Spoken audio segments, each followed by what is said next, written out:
10 beautiful, educated, wealthy women, all vying for the heart of the most powerful man on the frontier. But Gideon Mercer, the owner of the largest cattle empire in the West, looked no longer at them. He looked at the woman in the faded apron behind the fire, the woman everyone mocked, the woman nobody paid attention to. And when he asked her to marry him, the entire frontier erupted like a powder keg. Like and comment with the city you're viewing from, so I know how far this story has progressed. The fire had been going since 4 in the morning. That was how Maeve Holloway measured her days, not by the sun climbing the ridge east of the Mercer Ranch, not by the bell that called the hands to muster at 6:30, but by how long she'd been standing on her feet before anyone else opened their eyes. 4 hours of solitude. 4 hours of the kitchen belonging entirely to her, with no one watching, no one commenting, no one making a remark about the flour dusting her sleeve, or the way her hair never quite stayed pinned back the way it was supposed to. She'd cracked 42 eggs that morning. She knew because she counted. Habit, not obsession. 42 eggs, 12 pounds of salt pork, a vat of oats that took both arms to stir without the pot sliding off the iron hook. The biscuits were already cooling on the rack by the window, the kind of biscuits that men who'd been riding since before dawn reached for first, before coffee, before anything. She'd learned that in her first winter here. Fed people well, and they'd follow you into hell. Feed them badly, and they wouldn't even follow you to the barn. The Mercer Ranch didn't look like a place built for comfort. It looked like a place built for endurance. The main house was 2 stories of rough-cut timber and river stone, solid as the man who'd ordered it built 12 years ago, when Gideon Mercer had been 28 and hungry in a way that most people only understood in their bones. The bunkhouse slept 42 cowboys at peak season. There were 6 outbuildings, 3 wells, a forge, a smokehouse, and a feed storage barn that was larger than most of the churches in the nearest town. The cattle operation ran across 4 valleys and 2 mountain ridges. It was not a ranch so much as a territory within a territory. Maeve had cooked for all of it for 3 years. She didn't think of herself as indispensable. That wasn't her nature. She thought of herself as necessary, which was a different thing. Indispensable meant people noticed you. Necessary meant the work got done whether anyone noticed or not.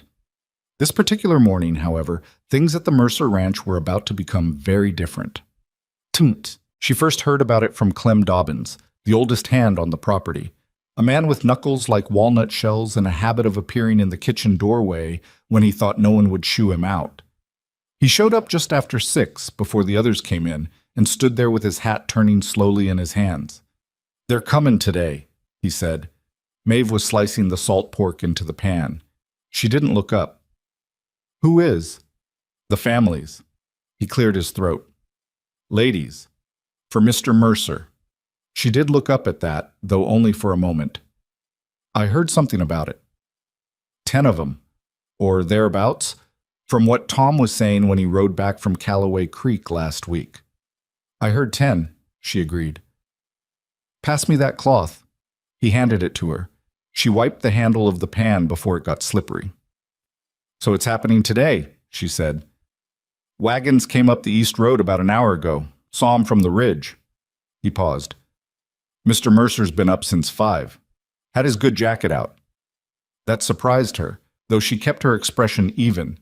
In 3 years, she'd seen Gideon Mercer in a good jacket twice, once for a land negotiation that nearly went to lawyers and courthouse steps, and once for the funeral of his ranch foreman's wife. The jacket meant the thing was serious to him, which meant it was real. "Well," she said, "I'll need to know how many for supper." Clem hesitated. "That's the thing. He said to expect them for dinner, supper, and possibly several days." "Several days." She turned the salt pork. "All right, I'll need someone to bring up 4 more crates from the cold cellar and tell whoever's managing the smokehouse to start on a second haunch. Can you?" "I'll tell him," Clem said quickly, and was gone. She cooked through the morning without stepping outside. The women arrived in 2 wagons and a private carriage, which was the first indication that at least one of the families had money that went beyond cattle and grain. The carriage was painted dark green with brass fittings on the wheel hubs, and the horses pulling it were matched grays that would have cost more than Maeve's wages for 2 years combined. She knew this because she'd stood at the kitchen window for approximately 45 seconds watching them come up the road, then gone back to the soup she had going on the back burner. She had no reason to be interested in the women beyond their dietary needs. She told herself that twice, and mostly believed it. The introductions happened in the main house parlor. Maeve knew this because she could hear it. Not the words, but the shape of sound through the walls. The particular pitch of women's voices trying to be pleasant and competitive at the same time. She'd grown up around that sound. Her mother had had 3 sisters, all of them within 10 miles, all of them with daughters who were forever being measured against each other at church socials and harvest dinners. Maeve had learned young to stand well outside the measuring. At noon, she sent Rosario, the girl who helped her 3 days a week, out with the first service for the guests in the parlor. Rosario came back with her eyes wide. "They are very beautiful," Rosario said, in the slightly odd tone of someone reporting a natural phenomenon. "That's nice," Maeve said. "Did they eat?" "A little. One of them asked if the soup was from powder or from bone." "What did you tell her?" "I said from bone. She seemed satisfied." "Good." Maeve tasted the soup again, added a pinch of pepper. "Did anyone send word about supper?" "Mr. Mercer says supper at 7. Formal. In the dining room.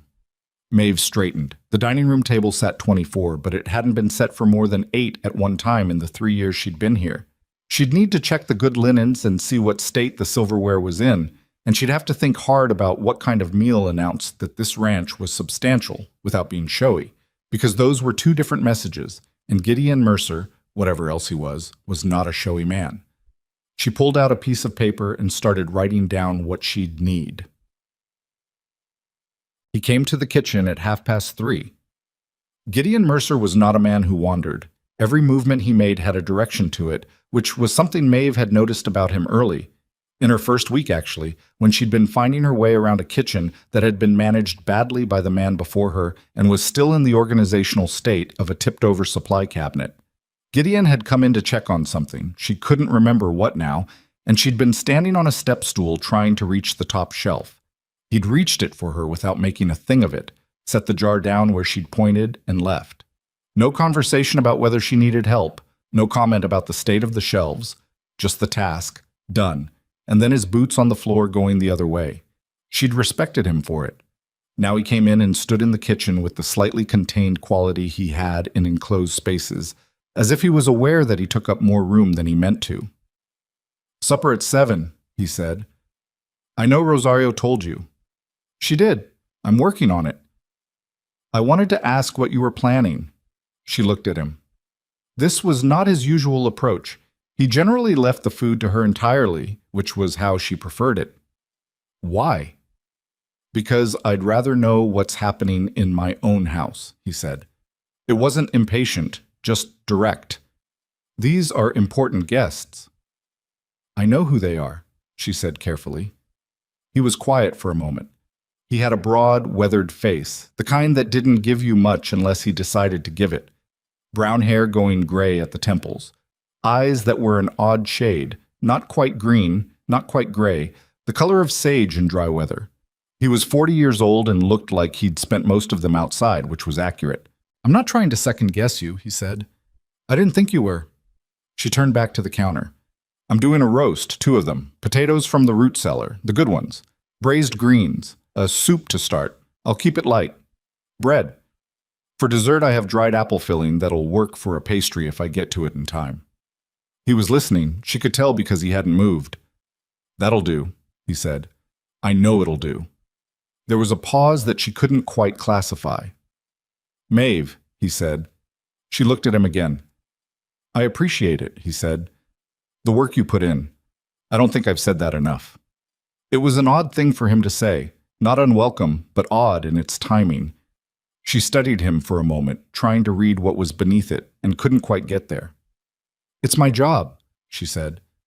"It's more than the job," he said, "and you know it." He left before she had to answer that, which was probably fortunate for both of them. Supper was where things began to unravel. Maeve didn't eat with the guests, of course. That wasn't her role, and she hadn't expected it to be. She ate in the kitchen, same as always, standing over the work table with a bowl because she never seemed to have the time to sit when a meal was actually in service. She could hear the dining room from where she stood. Low conversation, the clink of cutlery, the occasional bright eruption of laughter from someone working hard at being charming. Rosario brought the plates back in stages. The soup plates first, then the bread baskets, then the dinner plates after the roasts went out on their platters. She was quiet and efficient and kept her eyes down the way she did when she was paying attention to something. "How is it going?" Maeve asked her, in a low voice, the third time she came back. Rosario considered for a moment. "They are all trying to talk to Mr. Mercer at once," she said. "There is a lot of laughing." "Is he laughing?"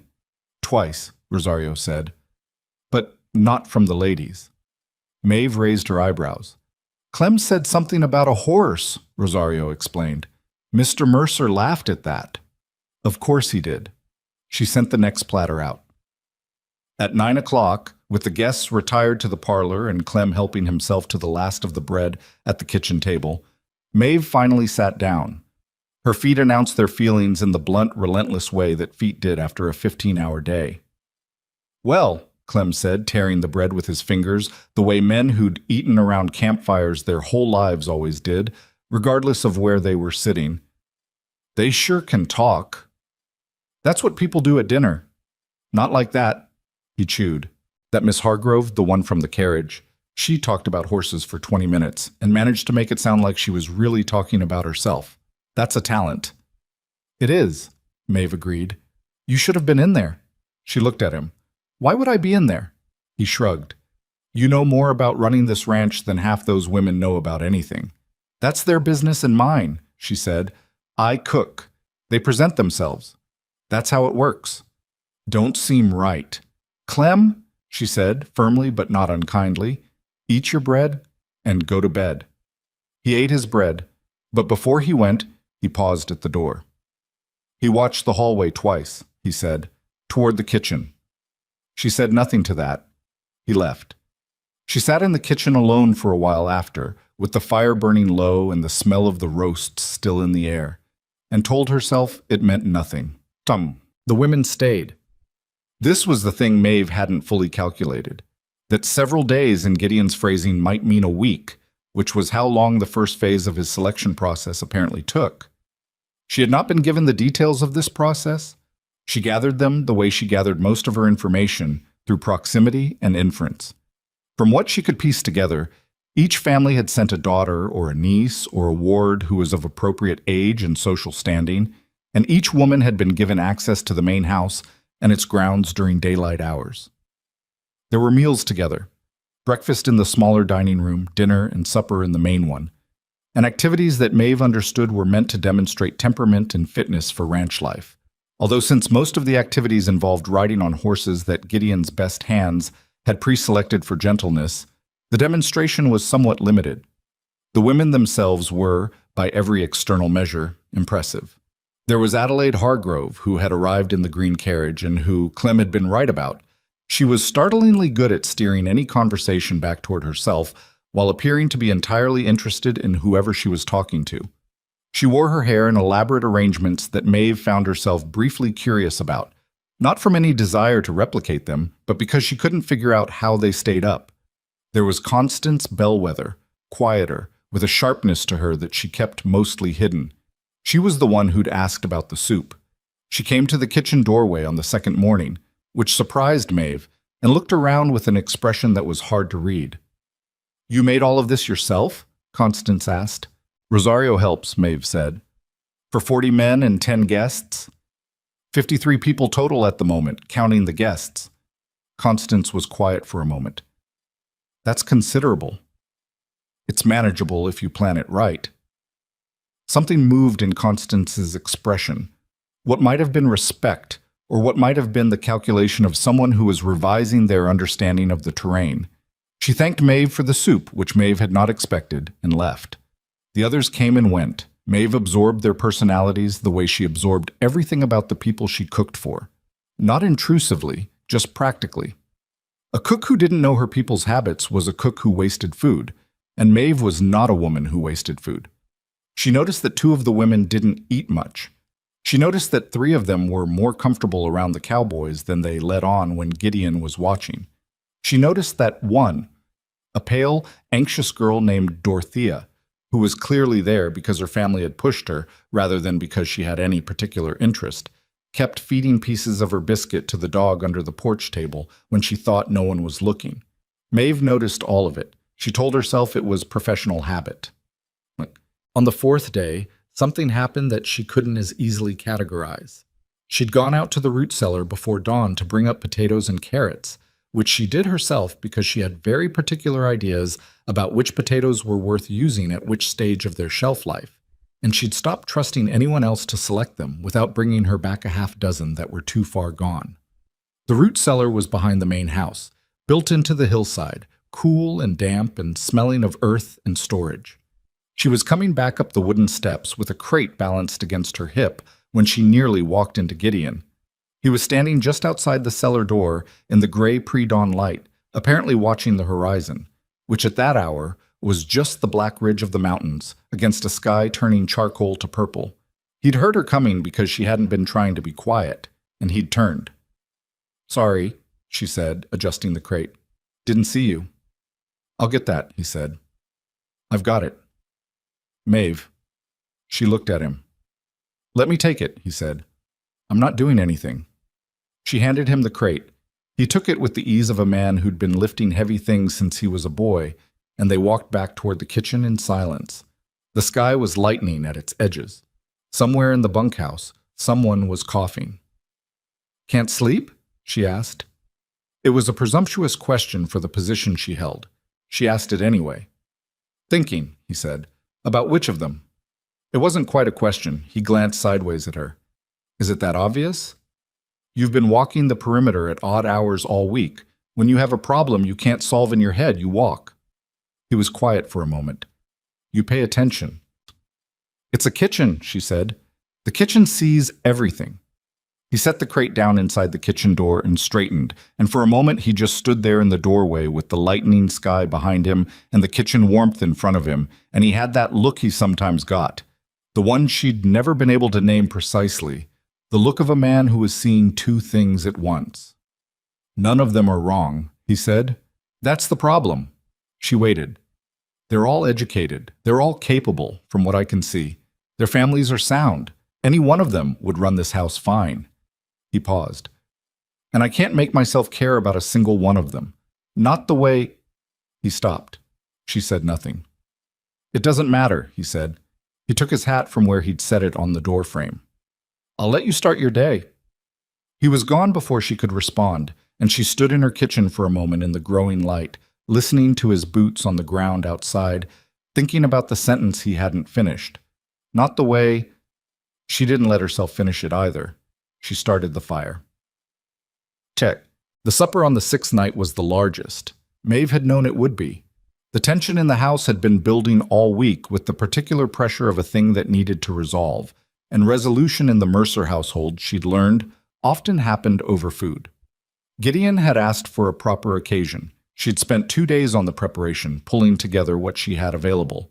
The remaining haunch from the smokehouse, dried herbs from the pantry she'd been saving, a dried fruitcake that needed a week to settle and just barely had it. The table was full. 10 women and their various accompanying family members who'd arrived by mid-afternoon, plus Gideon, plus 3 of his senior hands who were there for some reason involving respectability or witness or both. 45 to watch one man make a decision. She could hear the dinner from the kitchen. The conversation was louder than previous nights, edged with anticipation. She picked up fragments when Rosario moved through the swinging door. A woman's laugh, Gideon's voice saying something low she couldn't hear, the scrape of chairs. She focused on her work. She had plenty of it. What she didn't expect was to be called in. Rosario appeared at the kitchen door with a look on her face Maeve couldn't interpret. "Mr. Mercer wants you in the dining room," she said. Maeve looked up from the cake she was slicing. "Wants me to send something in?" "No." Rosario's expression was careful. "Wants you. In the room." There was a pause. "He probably needs something about the cake," Maeve said. "He didn't mention the cake." She untied her apron, then thought about it, then tied it back on. It was what she wore. She wasn't going to take it off to walk 40 feet and pretend she was something she wasn't. The dining room fell quiet when she pushed through the door. 45 people looking at her at once was a particular kind of quiet. She'd been in church for funerals that were louder. She stood in the doorway and absorbed it. The long table under the oil lamps, the faces ranging from confused to amused to coolly contemptuous. The smell of the meal she'd cooked hanging in the warm air. Gideon was at the head of the table. He was standing. "Maeve," he said. "Mr. Mercer." She held herself still. "Is something wrong with the service?" "Nothing's wrong with anything," he said. He said it clearly so the whole room could hear. "I wanted you here because I have something to say, and it concerns you." Around the table, faces shifted. Adelaide Hargrove's expression had gone very controlled. Constance Bellwether was watching Gideon with something between wariness and attention. Gideon didn't look at any of them. He looked at Maeve. "I've spent this week," he said, "talking with some impressive women, capable women, women from good families who would, by every measure I've been told my whole life matters, make excellent wives." He paused. He had the table's absolute attention, and he seemed neither pleased nor uncomfortable with it, just present, which was his way. "I've spent this week trying to make myself feel something about any of it, and I haven't been able to." One of the family men at the far end of the table made a sound, a clearing of throat, a precursor to speech, and Gideon's eyes moved to him briefly, and the man said nothing. "The thing I've been trying to feel," Gideon said, "I've been feeling for the better part of a year." He looked at Maeve again. "About someone who fed this ranch through the drought last August when we were down to half provisions and no one outside knew it. Who kept 40 men working through the January freeze without a single case of serious illness because she knew what they needed to eat and made sure they had it. Who I have watched make something out of nothing, over and over, without a word of complaint and without, as far as I can tell, any expectation of credit." The room was absolutely still. Maeve's hands were cold. She didn't know when they'd gone cold. She pressed them against her apron. "Maeve Holloway," Gideon said, "I am asking you to marry me." What followed was not silence. What followed was a sound that started as collective exhale and became something harder. Not outrage yet, but the friction that came before it. A woman's voice, she thought it was Adelaide but couldn't be certain, said something sharp and low to the person beside her. One of the family men stood up and then sat back down, as if he'd gone to object, and then calculated whether it was his place and decided it wasn't, but couldn't quite get his legs to agree. Maeve was not looking at any of them. She was looking at Gideon Mercer, who was looking at her with the directness of a man who'd made a decision, and was comfortable with it in a way that had nothing to do with how other people received it. "You're serious," she said. "I don't make jokes about my own future," he said. "You understand what—" She stopped. Tried again. "I know what it is," he said. "I know what people will say about it. I know what it will cost in terms of social standing with some of the ranching families." He paused. "I've been accounting for those things for 6 months, and I keep coming to the same conclusion." "Which is what?" she asked, because she needed to hear him say it. "That they don't outweigh you," he said simply. The dining room was doing its level best to contain the energy building inside it. Maeve could feel it without looking. The indignation of the families who'd brought daughters here, the simmering disbelief of the ranch hands who hadn't expected this either, the particular social fury of women who'd been passed over for a cook. But she was still looking at Gideon. "I need to think," she said. "I'd expect nothing less," he said. She nodded. She walked back through the door to the kitchen. Behind her, she heard the dining room erupt. She sat at the kitchen table for a long time. Rosario had vanished somewhere, tactfully. The fire had burned down to coals. The last of the cake still waited on the counter, sliced and ready to be served to a room that had, she suspected, entirely lost interest in dessert. She thought about the offer the way she thought about any complex problem, straight on, without sentiment first, sentiment later. She thought about what it would mean practically. She'd be stepping from one end of the house to the other, but not really, because a ranch this size didn't run itself, and the person who'd been running its domestic operation for 3 years had knowledge that couldn't be handed to someone else in a week or a month. She thought about what people would say, which was not nothing. She wasn't naive about the social cost of being the woman who'd replaced 10 wealthy, educated prospects. She thought about what it meant to be chosen. That one stopped her longer than the others. She was 31 years old. She'd been keeping other people's houses and feeding other people's workers since she was 18. First in Ohio, then in 2 different territories, then here. She was good at it. She'd made a life out of it. It wasn't the life she'd planned at 18, but she'd stopped grieving what she'd planned at 18 sometime around 24, when she'd recognized that what she was building was real, and what she'd planned was imagination. To be chosen. Not for what she looked like. Not for what family she came from. Not for what she could bring in terms of social connection or financial alliance. Because Gideon Mercer had money and land and standing enough that those were not the things he needed. Because he'd watched her work for a year and had seen, she had no choice but to believe this. He wasn't a man who said things he didn't mean. Something worth choosing. She heard the dining room door open and close several times. Raised voices, then lower ones. Boots on the porch. Wagons being readied from the sound of it, which meant some of the families were cutting the evening short rather than stay through the aftermath of whatever Gideon had just done to the social contract of the frontier. Let them go. That thought arrived without anger. She didn't resent the women, not Adelaide with her architect's instinct for controlling rooms, not Constance who'd had enough honesty to acknowledge real work when she saw it. They'd come here doing what they'd been raised to do, and the rules had changed on them through no fault of their own. She was sorry for the particular humiliation of that. She was not sorry for the choice that had caused it. She got up. She went to the parlor door. She knocked once because she was not a woman who entered rooms without knocking. "Come in," Gideon said. He was alone in the parlor. The lamps were turned low. He was sitting in the chair by the window the way he sat when he was done performing any version of public self and was just himself, which she'd seen before on late evenings when she'd brought coffee through. He looked at her. "Yes," she said. Something moved in his face. Relief, she thought, with some surprise, because she hadn't expected relief from him. She'd expected satisfaction, the completion of a decision, but it was relief, the kind that came from something that had been held tight for a long time. "All right," he said. "It won't be easy," she said. "I want you to know I understand that. The families, the ranching community. There'll be people who make it harder for you because of this. I know. You're not worried. I'm worried about plenty of things," he said. "Whether I made the right call isn't one of them." He stood. He was taller than she always remembered, which was strange because she'd been working in his proximity for 3 years. "Are you worried?" She thought about it honestly. "I'm practical," she said. "Worry is a way of rehearsing things that might not happen. I'd rather wait and deal with what actually comes." "That," he said, "is exactly what I mean."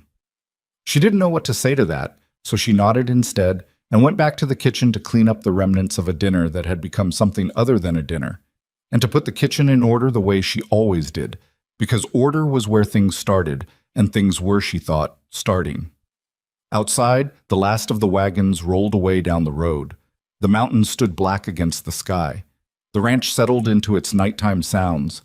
The cattle in the distant pastures, the horses in the paddock, the fire that she'd banked and would rebuild at 4 in the morning as she always did. The kitchen was warm. Maeve Holloway washed the dishes, dried them, and put them away. The news moved faster than the wagons did. By the time Adelaide Hargrove's green carriage had made it halfway to Callaway Creek, the story had already arrived there ahead of it, carried by ranch hands who'd ridden at a pace that suggested genuine urgency, or by the particular frontier telegraph that operated through trading posts and feed stores and the back tables of saloons, where men who had nothing to do with the situation still felt entitled to an opinion about it. Gideon Mercer had passed over 10 qualified women from established families to propose marriage to his cook. The version that spread wasn't exactly that, of course. Versions never were. By the time it reached the far end of the valley, Maeve Holloway had variously been described as a woman who'd been manipulating the rancher for years through some unnamed feminine strategy. A woman who'd used the vulnerability of a lonely man, and, in one telling that made its way back to her through Clem, who reported it with the flat disgust of a man who'd seen too much frontier gossip to find it surprising. A woman who'd been paying off the ranch hands to speak well of her in Gideon's hearing. That last one she almost found funny. She barely had enough time to sleep, let alone to run a long-term influence campaign through 40 cowboys. But funny and harmless were different things, and she knew it. The first real indication of the trouble ahead came 3 days after the supper. Gideon had ridden out to meet with a buyer from the eastern valleys, a cattle transaction that had been in negotiation for 6 weeks and was supposed to close before the first hard frost. He came back in the late afternoon with the kind of quietness that meant something had gone wrong. Not the ordinary quiet of a tired man, but the specific contained stillness of a man absorbing a blow and deciding what to do about it. Maeve was at the kitchen table going through the provisions list when he came in. He didn't usually come to the kitchen when he returned from a ride. He went to his office or to the paddock to see to his horse, or occasionally to the porch with a glass of something. The fact that he came here told her the news was bad enough that he wanted to say it before he'd had time to turn it into something more manageable. She put down her pencil. What happened? He pulled out a chair and sat down. He hadn't done that before either. Sat at her kitchen table like a man who needed to rest before he could think. Aldred Benning pulled out of the cattle agreement. She knew the name. Benning ran the second largest operation in the Eastern Valley, and the deal with him had represented a significant portion of Gideon's planned revenue for the season. Pulled out or renegotiated? Pulled out. Entirely. Sent back the signed letter of intent with a note that said he'd decided to source his stock elsewhere. Gideon set his hat on the table. His foreman told my foreman, not officially, but told him, that Benning's wife had heard about the engagement and that the Benning family wouldn't be conducting business with a man who'd publicly humiliated the Hargrove and Bellwether families. Maeve was quiet. That's one deal, Gideon said. I'm waiting to hear back from 2 others. Do you think they'll hold? I think there's a good chance Vellum and Calder hold because their money's too tied up in our agreement already to walk without penalty. But I don't know about the smaller contracts. He looked at her. He wasn't angry. She'd been watching for that, and it wasn't there. He was tired and measuring in the way of a man recalculating after a setback. I wanted you to know. I appreciate that, she said. She paused. Are you reconsidering? He looked at her steadily. No? Because if you were, I wouldn't... Maeve. His voice was patient but firm. I'm not reconsidering. I'm informing you because you're going to be my wife, and you should know what's happening with the business. Both of those things are true. They're going to stay true. She picked up her pencil again, then set it back down. Then we'll need to offset the Benning loss. What's the approximate value? He told her. She thought about it. There are 3 ranches in the Northern Valley that have been buying from Kessler's operation, she said. And Kessler's been having trouble with the creek diversion on his north pasture. I know this because Tom Akers told Clem about it 2 weeks ago, and Clem mentioned it at breakfast. If Kessler's water situation gets worse through fall, he'll have capacity problems, and his northern buyers will need to source from somewhere else. Gideon looked at her for a moment. You heard that at breakfast. I hear a lot at breakfast. And you remembered it. I remember everything that might be useful, she said, which was true. It was a habit she'd built out of necessity. In a working kitchen, information about the ranch operations translated directly into logistics. How many cattle were moving meant how many men were riding, meant how many meals, and at what times, and with what provisions. He was watching her with the expression she still couldn't fully read, the one that had been appearing more frequently since the night in the parlor. I'll reach out to Calder about the Kessler situation, he said. He'd know the northern buyers better than anyone. He stood, picked up his hat. Thank you. It's your ranch, she said. Ours, he corrected, and left. She sat with that word for a moment. Then she went back to the provisions list. The trouble when it arrived in a more concrete form came first through the wives. This was a pattern she understood from long experience with the social architecture of small communities.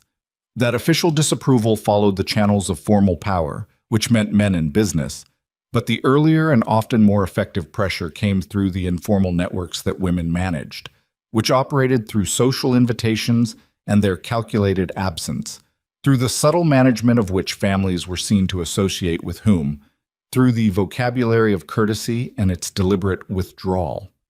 Maeve had grown up watching her aunts conduct this kind of social warfare with the precision of siege engineers. She was not surprised by it, but it was something else to experience it directed at herself. The first sign was when two women she'd been loosely acquainted with through the Callaway Creek Mercantile, wives of small ranchers, women she'd passed pleasantries with when she'd ridden in for supplies, failed to greet her at the dry goods store. Not rudely, just a studied non-recognition, eyes sliding past her to something on the far shelf. That kind of calculated blindness took effort. She was aware that it was effort they'd chosen to make. The second sign was a conversation she overheard in the feed store, where she'd gone with Clem to arrange the fall grain order.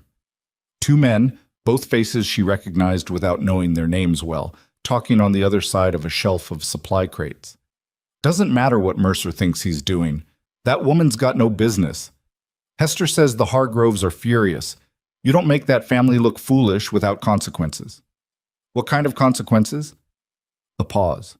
The kind that make people's cattle disappear before winter. She kept her face blank. Clem beside her had heard it too. She could tell by the way his jaw tightened. She put a hand on his arm, lightly, just a touch, and shook her head. He understood. They finished the grain order without incident and rode back to the ranch in silence. When they were coming up the road toward the main house, Clem said, "I should have said something." "To what end?" she asked. "They can't just talk like that." "They can talk however they like. People always can." She looked at the mountains where the first trace of snow was showing on the high ridges. "What they do is what we have to watch." Gideon's foremen were the next complication. There were three of them, men who'd been managing different sections of the ranch operation for years. Men whose loyalty to Gideon was genuine, but whose confidence in this particular decision was fragile. She'd known it before he told her. She'd seen it in the way they looked at her when she passed through spaces they considered their territory. Not hostility, exactly, but a recalibration. A reassessment of who she was now against who she'd been, and whether those two people could be reconciled with their existing understanding of how the Mercer Ranch worked. The most direct of them was a man named Harlan Webb, who ran the cattle operation on the southern range. He was 53, built like a fence post, and had the kind of reputation for blunt speech that men in his position usually cultivated because it made them seem more trustworthy than they sometimes were. He came to find Maeve on a Tuesday morning, which meant he'd decided something was worth the small indignity of seeking her out rather than waiting for the circumstance where he had any structural authority over the conversation. She was in the smokehouse checking on the hanging meat when he appeared at the door. Miss Holloway," he said, catching himself. "Maeve," she said. She'd already decided she didn't need the formality from anyone on this ranch, regardless of the change in status. He came in, though he stayed near the door in the way that people did when they weren't sure they'd been fully welcomed. "I want to have a conversation with you," he said. "Plain." "All right." "I've got no personal objection to you," he said. "I want to be clear about that first." "Good," she said. "What's your objection that isn't personal?" He looked slightly caught, which she thought was probably rare for him. "My objection is practical. The men look to the ranch's leadership for a certain kind of—" He stopped, searching. "Stability?" she offered. "Yes. And the decision that Mr. Mercer made, regardless of his reasons, and I'm not questioning his reasons, it's created a situation where the credibility of this ranch and the ranching community is in question," she said. "Yes." She looked at him directly. He was a man used to being looked at directly by other men and was slightly less comfortable with it from her, which she noted. "Harlan," she said, "how many years have you worked this range?" 11. "And in 11 years, what's your assessment of Gideon Mercer's judgment?" A pause. "Sound," he said, with the slight resistance of a man who'd wanted a more complicated answer to be possible. "Has he made calls you disagreed with?" "Plenty." "And how often was he wrong?" Harlan considered this with the honesty of a man whose professional pride was in accuracy. "Less than half the time," he said.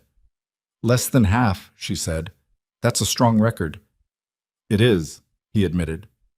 "So your position," she said, is that this is the one time in 11 years when his judgment is likely to be wrong.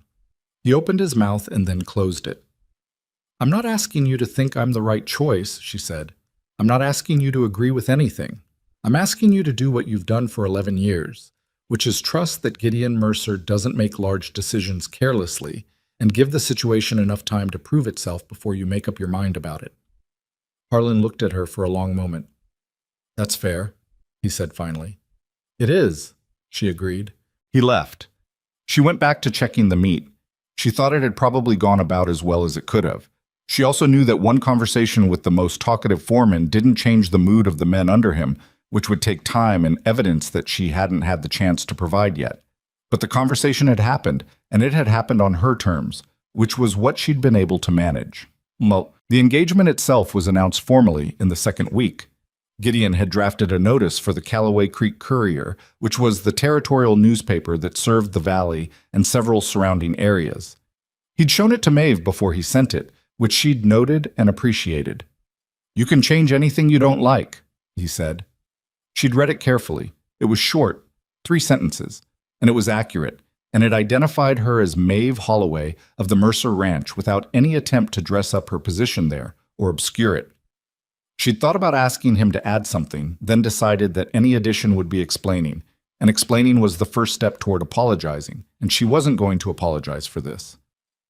Send it as it is, she said. The notice ran on Thursday. By Saturday, Gideon had received 6 letters. 3 were from business contacts with some version of concern about his judgment. 2 were from families she didn't recognize, apparently moved to write to a stranger about his marital decisions, which she thought said something about the frontier's relationship to other people's business. And 1, which Gideon read twice and then handed to her without comment, was from a rancher in the Northern Valley named Sutter, who wrote that he thought Mercer was a man of unusual good sense and that he wished them well and would be interested in discussing a cattle agreement at his earliest convenience.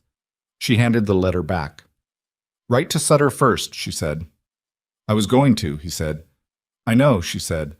I'm saying it out loud so you know I agree. There was a moment between them that was different from the moments that had come before. Not warmer exactly, but more settled. The way 2 people started to move when they'd been watching each other's habits long enough to predict them. She'd noticed it building since the night in the parlor. It was strange and not unwelcome, and she didn't spend too much time examining it because she'd found that examined things often became self-conscious, and self-conscious things stopped working naturally. The sabotage started in the 3rd week, though she didn't know it was sabotage at first. It began with the feed. Clem found it on a Monday morning. 3 of the storage bins in the main feed barn had been contaminated.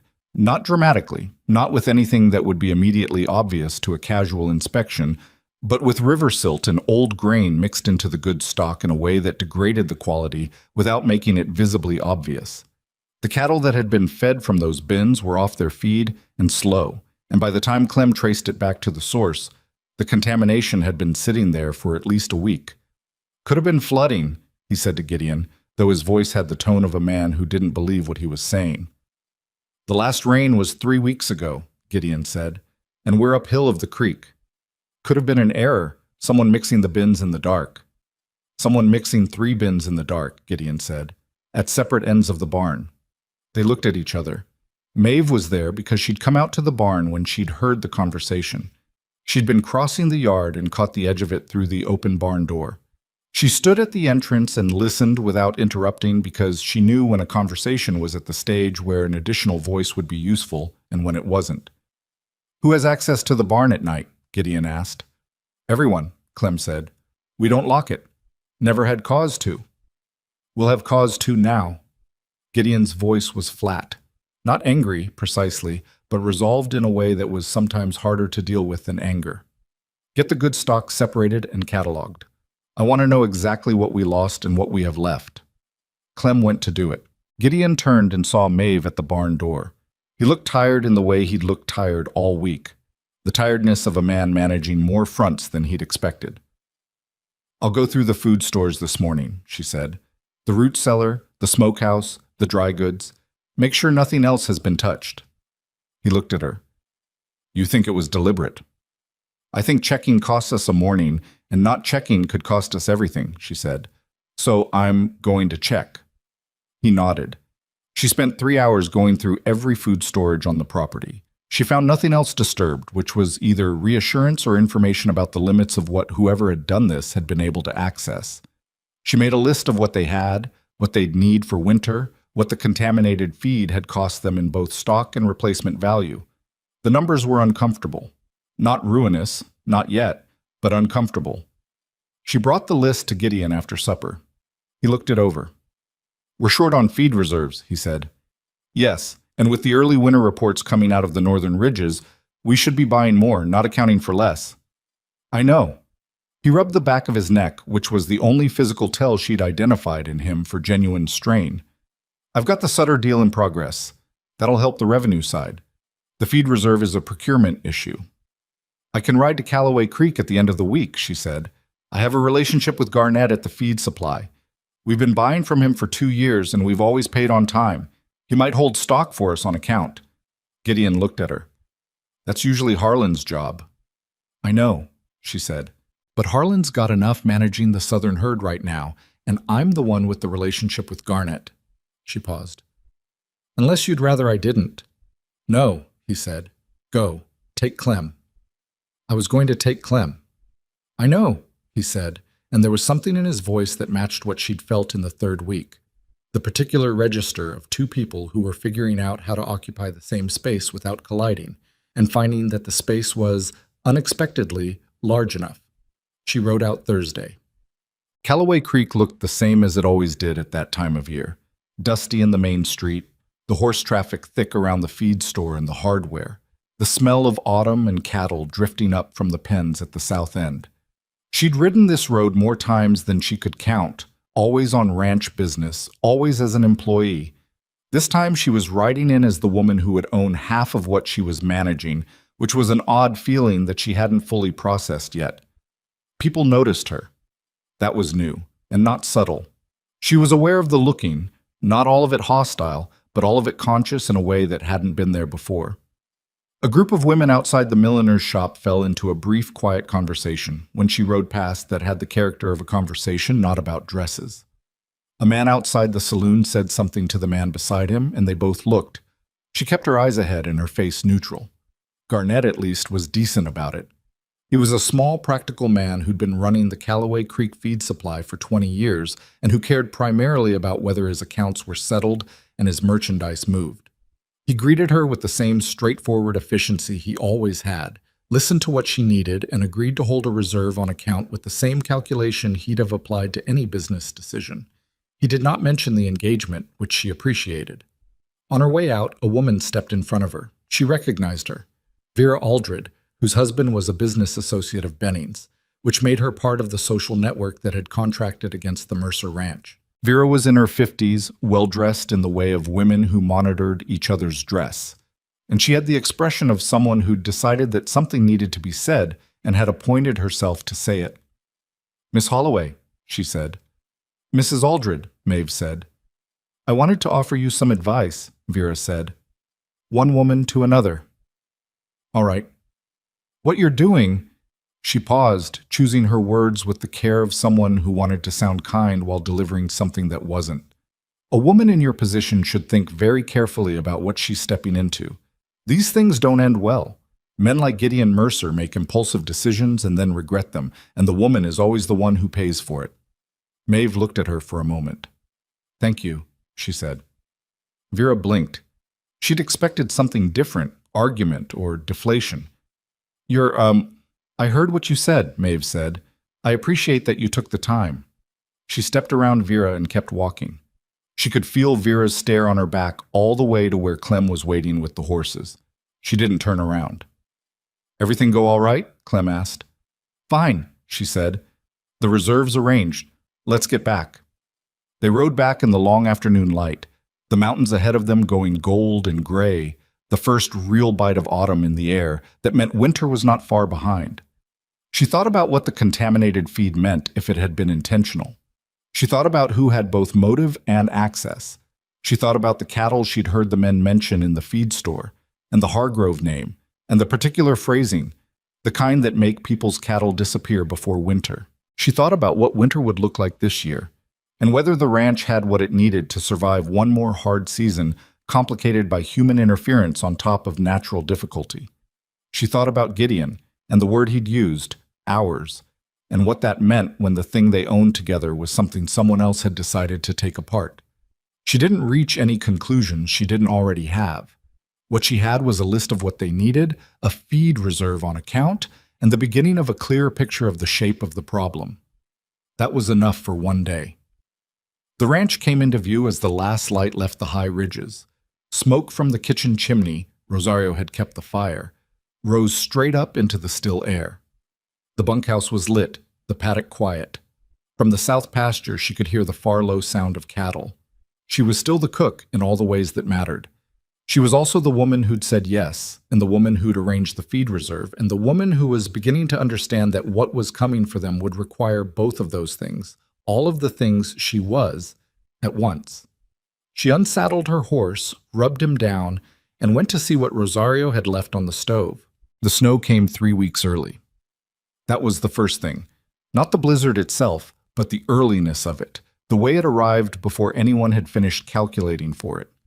The Northern Ridge reports had suggested a hard winter, and Maeve had been factoring that into the provisioning since September. But there was a difference between a hard winter that arrived on schedule and one that came in fast from the northwest on a Tuesday in the second week of October with no more warning than a sky that went the wrong color at noon. By nightfall, 6 inches had fallen. By midnight, it was 18. Maeve was awake before anyone came to find her. She'd been awake since the color of the sky changed, moving through the kitchen with the particular focused quiet of a woman running numbers in her head while her hands did other work. When Clem knocked on the kitchen door at 11:30, she already had the stove going at full and a pot of something hot waiting. "It's bad," he said, coming in with snow on his shoulders. The south herd's in the lower pasture, and it drifted over the fence line on the east side. Cattle are pushing against the upper gate. Harlan's out there with 6 men. How long can they hold them? Few hours, maybe. If the snow stops. He looked at the window where the snow was not stopping. "What's the condition of the mountain road?" she asked. "Closed by morning, most likely. Already drifted at the upper bend." She poured him coffee. He took it without thinking about it, which was the sign of a man who needed something hot more than he needed to think about accepting it. She watched him drink, and she was thinking about the map. The one she'd had in her head since the first week of October when she'd started worrying about exactly this kind of early closure. The mountain road wasn't the only road. Most people forgot that. The main road from the Mercer Ranch to Callaway Creek went east through the valley and around the base of the southern ridge. The road everyone used, the road that got maintained by collective agreement among the ranching families because it served all of them. But there was an older route, one that the trappers and the first settlers had used before the valley was properly settled, that went north and west through the high grazing meadows and came down through Harker's Pass before connecting with the road to Sutter's Ranch in the North Valley. Nobody used it anymore because the main road was better. Nobody had used it in winter in decades. She set down her own cup. "Get Gideon," she said. Clem looked at her. "It's midnight. I know what time it is. Get him." Gideon came into the kitchen 4 minutes later with his shirt half tucked and his eyes sharp in the way of a man who slept light when things were uncertain. He took in the scene, Clem at the table, the stove going full, Maeve standing with her arms crossed, and that particular stillness she had when she'd already reached a conclusion and was waiting to present it. "Talk," he said. "The South herd is in trouble," she said. "Harlan's managing it, but not for long. The main road will be closed by morning. The feed reserves we have on site will last approximately 12 days at full draw, and that assumes the cattle aren't burning more calories than usual to stay warm, which they will be." She looked at him. "We're going to be short, significantly short, if this winter holds." "I know." He was already calculating this. She could see it in the set of his jaw. "I can send men to Callaway Creek first thing, but if the road's closed—" "The main road," she said. "The Harker route is still open. It'll be slower, but it connects to Sutter's Range, and Sutter has winter feed reserves he mentioned when you wrote him last month." Gideon was quiet. The wind hit the kitchen wall with a sound like a fist. "The Harker route hasn't been used in winter in 30 years, he said. I know that. There are trapper cabins along the upper section. Most of them are probably in poor shape. Probably, she agreed. But they're there. And if we're moving cattle or men along that route, having shelter available at intervals matters. He looked at her for a long moment. You've been thinking about this route for a while. Since the first week of October, she said. When the northern reports came in worse than expected, I mapped it. You mapped it. She went to the shelf beside the dry goods cabinet and took down a rolled piece of paper. She spread it on the kitchen table. It wasn't a surveyor's map. She didn't have access to one of those. But she'd drawn it herself from the verbal accounts of 3 men who'd used the Harker route at different points in their lives. Clem, who'd gone up it as a young man, a hand named Peters, who'd done some trapping in his early 20s, and old Duval at the Callaway Creek hardware store, who'd come into the valley on that very route 40 years ago and still remembered the landmarks. She'd assembled their accounts over 3 weeks of careful breakfast conversations, cross-referencing where they agreed and flagging where they didn't. Gideon bent over the map. His finger traced the route, the turn north off the main ranch road, the first meadow, the ridge traverse, the descent through Harker's Pass. These cabins, he said, pointing, you marked 3. Peter said 4, but he couldn't remember the location of the 4th precisely. I only marked what I was confident in. And this section here, the ridge traverse. He tapped it. How wide is the trail? Wide enough for cattle's single file, according to Clem. Not for wagons. So we'd be moving stock on foot. In winter. In the early part of winter, she said. While we still have a window. If we wait until the snow consolidates and the temperature drops further, the ridge traverse becomes genuinely impassable. We have maybe 3 or 4 days of workable conditions. The kitchen was very quiet except for the wind and the low sound of the stove. Harlan Webb appeared in the kitchen doorway, snow-covered and red-faced from the cold. He took in the scene at the table, the map, the expressions. What are we looking at? He said. An alternative, Gideon said. Harlan came to the table and looked at the map. Maeve watched him read it. The particular way his eyes moved, the places they stopped, the moment when he understood what he was looking at and what it meant. The Harker route, he said. Yes, she said. In October. In the next 3 to 4 days, she said, before it closes. Harlan straightened. He had the look of a man who wanted to object and was trying to find the objection that would hold. That's not a route. That's a legend, mostly. Nobody's run cattle up that ridge in 30 years, she said. Clem went up it at 22. The structure of the terrain hasn't changed. The cabins? Are there? 3 confirmed. Enough for rest stops and emergency shelter if we hit weather during the crossing. Harlan looked at Gideon. You're considering this. I'm considering everything, Gideon said. What's your alternative? We dig in. Consolidate the herds. Ration the feed. For how long? Maeve asked. If this winter matches the northern projections, we're looking at 8 to 10 weeks of serious cold. 12 days of feed won't get us to the far side of that. And the cattle that go hungry through a hard winter don't come back to full weight until the following summer do. That's a full season of productivity lost, not just a bad winter. Harlan was quiet. What I'm proposing, Maeve said, keeping her voice even, is that we move the most vulnerable stock, the young cattle and the breeding cows, up the Harker route to Sutter's North Pasture, where they can winter on Sutter's reserves and his terrain. We keep the hardier animals here and ration the feed we have. Split the burden. It's not a perfect solution, but it's better than one herd starving in one place. You've already talked to Sutter? Gideon asked. I've drafted a message, she said. I wanted your decision before I sent it. Another long pause. The wind again. Harlan was looking at her with the expression he'd had in the smokehouse 6 weeks ago, recalculating, revising, arriving at something he hadn't expected to arrive at. Send the message, Gideon said. The response from Sutter came back in 20 hours, via his fastest rider, who arrived at the Mercer Ranch with snow in his hair and a written agreement in his coat pocket. Sutter would take up to 200 head for the winter at a fixed rate, with first option on their purchase in spring if Mercer chose to sell. He'd send 4 of his own men to assist with the drive. It was a good agreement. better than she'd hoped for. What it meant, practically, was that they had approximately 60 hours to identify the stock, prepare the men, stage the equipment, and begin the crossing before the weather window closed. 60 hours was not a lot of time. Maeve had been building the logistics in her head since the agreement arrived, which meant she had a list ready before Gideon finished reading the letter. She gave the list to Clem first because Clem was the one who'd get things done without requiring an explanation of why each item was on it. Provisions for 12 men for 3 days. 4 pack horses with the camping equipment from the storage shed. The medical kit. The real one. The one she'd been maintaining for 3 years. Not the inadequate box of bandages and questionable tonics the ranch had relied on before she'd reorganized it. Rope. Plenty of it. Spare boots in 2 common sizes because men on long winter drives always had feet that gave out before their judgment did. The cattle selection fell to Harlan and his team, which was right. He knew the herd better than anyone.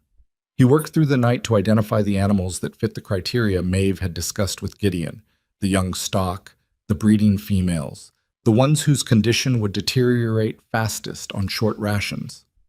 Gideon himself prepared to ride with the drive. Maeve didn't argue about that because it wasn't her place to argue with the man about where he chose to ride on his own ranch. But she told him, the morning they were staging, that she was riding with it too. He looked at her. "You don't need to." "I know the route better than anyone who's going," she said. "I built the map. I know where the cabin landmarks are and how Peters described the approach to the ridge traverse. If there's a decision to make on the ground, I should be on the ground." He studied her for a moment. "It'll be rough." "Yes," she said. "You've done winter driving before." "I've done a lot of things that would surprise you," she said, "and I haven't complained about any of them." Something in his expression settled. Not quite a smile, but the shape of one. "All right," he said. "Ride." The first day on the Harker route was the kind of hard that didn't announce itself dramatically. It was just relentless. Cold that worked through layers, snow that was not the soft decorative kind but the heavy wet kind that clung to the cattle's faces and made them want to stop and turn south, which was the wrong direction. The trail climbed steadily from the moment they left the main ranch road, and the cattle didn't like climbing in snow any more than anything else did. Maeve rode near the front with Clem and one of Sutter's men, a quiet person named Aldous, who'd done this kind of mountain work before, and who communicated primarily through efficient gestures and the occasional short sentence. She was watching for the landmarks she'd memorized from the map she'd drawn, a particular rock formation that Peters had described as looking like a broken thumb, a dry creek bed that ran north for about a quarter mile before veering east, a stand of dead pine at the entrance to the first wide meadow. The rock formation appeared right where it should have. She let out a breath she'd been holding for approximately an hour. "That's it," she said to Clem. "First marker." He looked at the rock, then at her. "Huh," he said, with the tone of a man who'd been cautiously skeptical and was revising. The first cabin appeared in the late afternoon, just before the light started going. It was in poor shape. One side of the roof had partially given way, and the door had swollen in its frame from years of weather cycling. But the walls were sound and the fireplace worked, which was what mattered. 12 men and 1 woman fit inside it badly but warmly, and the cattle were settled into the natural bowl of the meadow beside it, where the terrain provided some shelter from the wind. She cooked over the cabin fireplace using what she'd brought. It was not fine cooking. It was the kind of cooking that existed to keep people alive and functional, dense, hot, calorie-heavy, requiring no particular appreciation. Men who've been cold and working for 9 hours don't need anything to be elegant. They need it to be hot, and enough. And she made it hot, and enough. Gideon sat across from her at the rough cabin table after the others had eaten and most of them had found places to sleep. He looked like a man who'd been outside all day, which was accurate. And he had a cut on his left hand from where a rope had run through it wrong, and he was ignoring the cut in the way men on cattle drives ignored moderate injuries until they became impossible to ignore. "Let me look at that," she said. "It's fine." "Gideon." He held out his hand. She cleaned it with the kit she'd brought and wrapped it properly, which took about 4 minutes. He watched her work with the same quiet attention he brought to watching anything that interested him. "Tell me something," he said while she was wrapping. "What?" "How long did you actually spend building that map?" She considered. 3 weeks of collecting. Another week of cross-referencing and drawing. And you did it because you thought we might need it. I did it because I thought we might need it. And because doing it cost me nothing but time, and I had time in the early morning hours. He was quiet for a moment. You were managing risk for a ranch that wasn't yours yet, he said, for an outcome that wasn't certain. She tied off the bandage. It felt like mine, she said.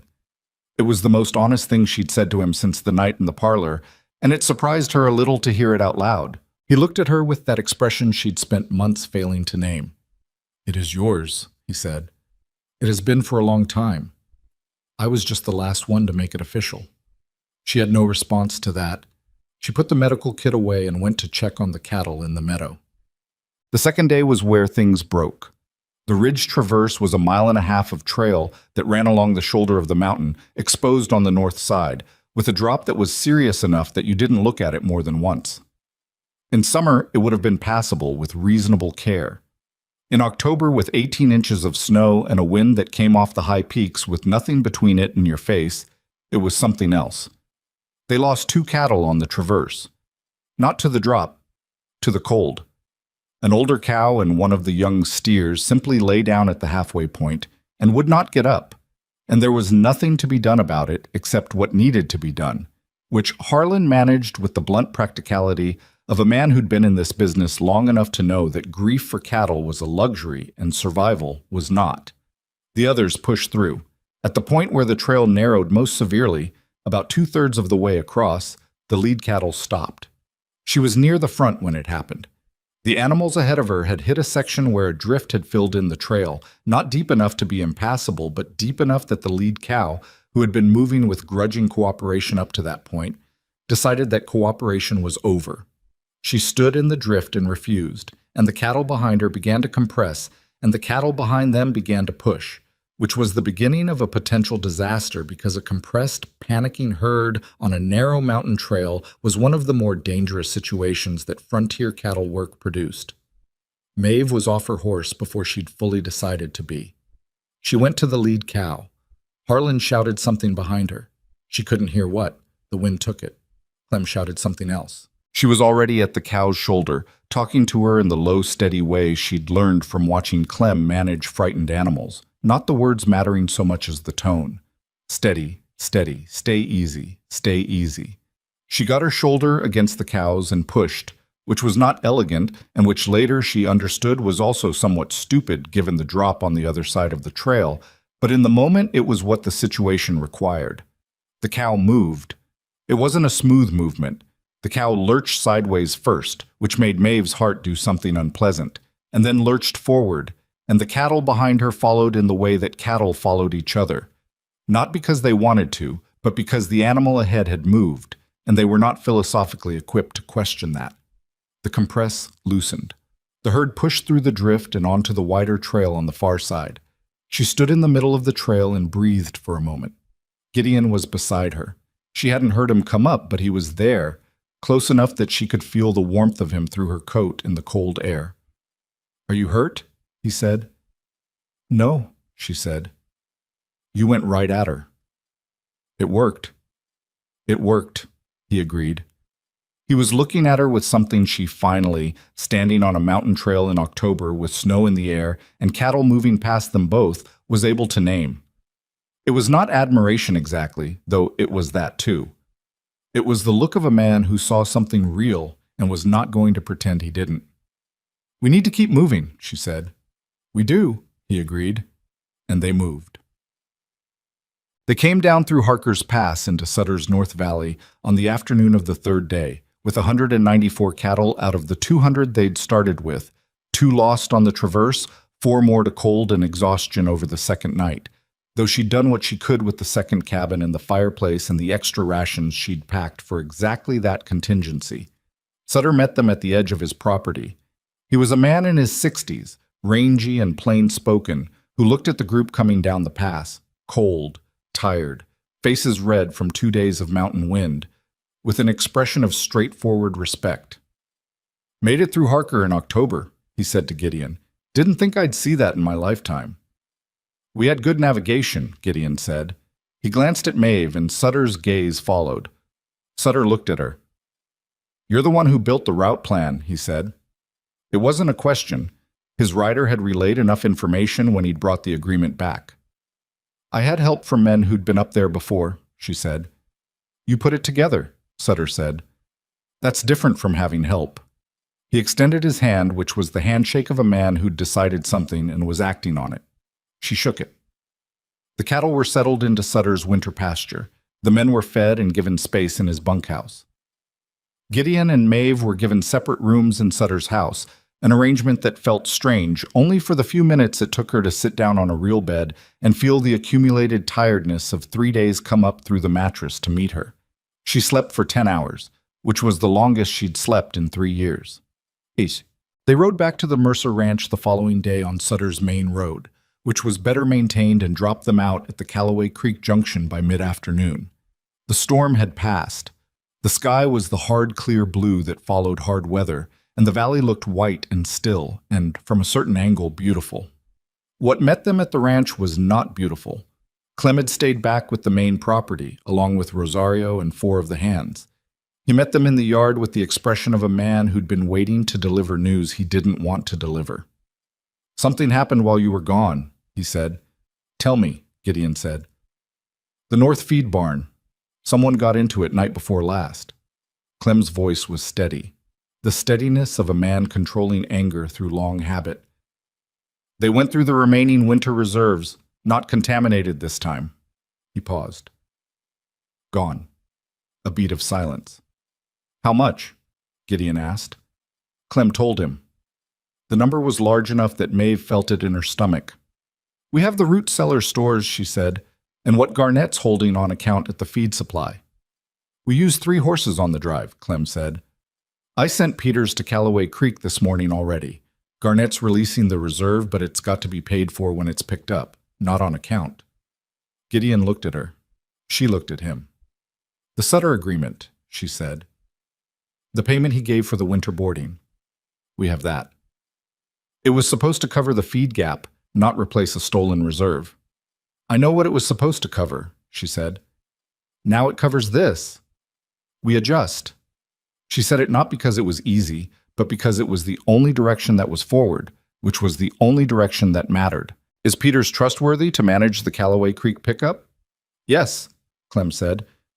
"Then we send him with the Sutter payment, and we tighten the operations budget for winter, and we find out who took the feed." She looked at Gideon. "Someone got onto this property twice. That's not coincidence, and it's not random. And if they're willing to take our winter feed while we were on a cattle drive, they're not finished." Gideon was quiet for a long moment. The yard was still around them, snow and silence. "I know who's behind it," he said. His voice was flat. "I've known since the first contamination. I was hoping I was wrong." "Benning?" she asked. He looked at her. She'd said it because the pieces had been adding up for weeks. Benning pulling the cattle agreement, the connection through Vera Aldred to the men at the feed store, the timing of the feed barn incidents relative to the public pressure campaign against the engagement. "Benning," he said, "or men working for him." "Then we need proof," she said. "Not suspicion, proof." "How?" She thought about it. She thought about the feed barn, the specificity of the theft, the timing. Whoever had done it had known when the ranch's senior personnel would be away. They'd known the layout of the property well enough to hit the north barn specifically, the one with the main winter reserve, not the secondary storage. They'd known the feeding schedule well enough to target the contamination, so it degraded slowly rather than all at once. That was not the work of a hired hand who'd been pointed at a target. That was the work of someone with genuine inside knowledge. She didn't say that out loud yet. She filed it. "One problem at a time," she said. "Right now the most urgent problem is the feed. After that, we work on the rest." She went inside. The kitchen was cold. The fire had been banked down during the drive, and Rosario hadn't fully rebuilt it yet. She rebuilt it herself, moving through the familiar motions that had been hers for 3 years, and would, she was increasingly certain, be hers for as long as she chose them to be. Outside, she could hear Gideon talking to Clem, his voice low and steady. She could hear the cattle in the south pasture, the remaining herd alive because they'd moved the vulnerable ones out before the storm hit.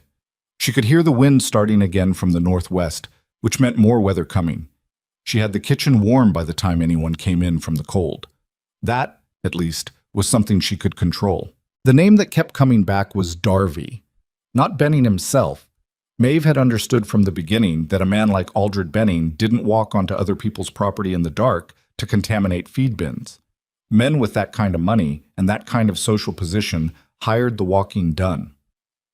What she'd been turning over in the 2 weeks since they'd returned from the cattle drive was the question of who on the Mercer Ranch had enough knowledge of the property layout, the feeding schedules, and the movement of senior personnel to make the sabotage as precise as it had been. The answer, when she finally let herself look at it directly, was uncomfortable. Roy Darby had worked the Mercer Ranch for 4 years. He was one of the junior hands, not a foreman, not anyone with official authority, but a man who'd been around long enough to know the rhythms of the place the way you knew the rhythms of anywhere you'd lived for years. He knew which barn held what. He knew when Harlan was on the South Range and when Clem was off the property. He knew, because he'd been part of the conversations at the breakfast table for 4 years, the schedules and logistics of the operation in the kind of casual, accumulated detail that no one thought to protect because no one thought to weaponize it. She'd noticed him first in small ways. The morning after the feed contamination was discovered, he'd been unusually quiet. Not the quiet of a man processing difficult news, but the quiet of a man waiting. The morning they'd left for the cattle drive, she'd seen him watching from the paddock fence, and he'd turned away when she looked in his direction, which was a thing people did when they'd been watching someone they didn't want to be caught watching. She'd filed it both times without acting on it because a cook, even a cook who was about to become the ranch owner's wife, noticing things about a ranch hand was a long way from evidence. But she was patient, and she was observant, and she waited. What broke it open was a conversation she wasn't supposed to hear. It was a Thursday in the second week of November, cold but clear, the kind of day that made you think winter might be manageable right before it reminded you that it wasn't. She'd gone to the supply shed behind the bunkhouse to retrieve a crate of preserved goods she'd been storing there since October. And she'd gone at an odd hour, mid-afternoon, when most of the hands were out on the range, because she hadn't been able to get there in the morning. She heard the voices before she reached the shed door, which was ajar. 2 men, inside. She recognized both of them within the first few words, Roy Darby, and a man she knew only by sight, one of Benning's workers, a man she'd seen twice in Callaway Creek, both times in the company of Benning's foreman. She stopped. She did not go to the door. She stood to the side of it, in the cold, and she listened. "Told you the drive was going to set them back," Darby was saying. 200 head moved off the property, half the feed reserve gone. "It's not enough," Benning's man said. His voice was lower, less comfortable. "Benning wants this done by February. He needs the ranch in default on the Calder agreement before spring. I can't manufacture a default. I can slow things down. He doesn't want slow. He wants finished. There's a buyer interested in the land through the southern pasture, and Benning needs Mercer either selling or broke by the time winter breaks." A pause. The sound of something being moved. A crate, she thought, or a box. She stood very still. "What I've done already is a lot," Darby said. He sounded less confident than he had at the start of the conversation, which she thought was the sound of a man who'd agreed to something and was only now fully reckoning with the size of it. "The contamination, the barn. If Mercer figures out it was—" "Then don't get figured out," Benning's man said. "You've got 2 more months. After that, Benning pays you and you move on. Nobody needs to know anything." Another pause. "The woman," Darby said, "the cook. She notices things. She's a cook." "She's not just a cook anymore," Darby said. "She never was just a cook. That's the problem." She pressed herself against the shed wall and breathed carefully. Her heart was doing something she could feel in her ears. She waited until she heard movement that suggested the conversation was ending, shuffling, the scrape of boots. And then she moved quietly back the way she'd come, around the far end of the bunkhouse, and didn't stop until she was in the kitchen with the door closed behind her. She stood at the kitchen window and looked out at the yard. After about 2 minutes, Benning's man came around the side of the bunkhouse and walked to where a horse was tied at the far fence. He mounted without looking around and rode east, toward the main road. She watched him go. Then she went to find Gideon. She told him everything. exactly as she'd heard it, without interpretation or embellishment. That was the right way to deliver information of this kind: clean, factual, and in order. He listened without interrupting, which was his way. When she finished, he sat for a moment in the chair behind his desk. "You're sure it was one of Benning's men?" he said. "I've seen him in Calloway Creek twice, both times with Benning's foreman. I can't swear to his name, but I can describe him precisely." "And Darby?" "Yes." He was quiet. She could see him working through it. Not the emotional response which he'd set aside, but the practical problem, the legal dimension, the question of what could be proven versus what was known. "What Darby said and what Benning's man said, that's not going to hold up as testimony from just you," he said. "You were there alone. No witness." "I know. And we can't move on Darby until we have something more than what you heard, because if we accuse him and we're wrong about what we can prove, we hand Benning a narrative about the engagement going to Mercer's head and making him paranoid." "I know that too," she said. "I wasn't suggesting we move on him yet." He looked at her. "What are you suggesting?" She'd been thinking about it since she'd come back to the kitchen. "Darby knows I notice things. He said so, which means he's been watching me the same way I've been watching him. If I change my behavior, if I become visibly less observant, more occupied with other things, less present in the operations, he might relax.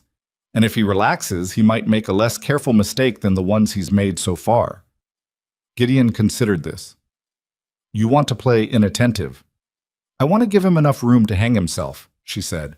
"And in the meantime, I want to talk to Clem about securing the remaining feed stores in a way that looks like general winter precaution rather than specific suspicion.